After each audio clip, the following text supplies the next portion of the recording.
एक सर्द इलाके में पेनी नाम की एक छोटी सी पेंगुइन रहती थी। सब पेंगुइन खुशी से बर्फ पर खेलते और पानी में तैरते, मगर पेनी हमेशा डरी डरी रहती थी। पेनी को ठंडे पानी से बहुत डर लगता था।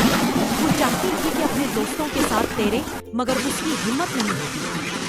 दोस्त पेनी को बुलाते, आओ पेनी, पानी कितना मजे का है, मगर पेनी पीछे हट जाती और सबको मुस्कुरा कर देखती। एक दिन एक नन्हा सा बच्चा पेंगुइन बर्फ के टुकड़े पर खेल रहा था। अचानक वो टुकड़ा बहता हुआ दूर जाने लगा। सब पेंगुइन घबरा गए। बच्चा पानी में दूर जा रहा था और कोई समझ नहीं पा रहा था कि क्या करे। पेनी के दिल में खौफ तो था, मगर उसने हिम्मत बांधी। उसने सोचा, अगर मैं ना गई तो मेरा दोस्त मुश्किल में फंस जाएगा।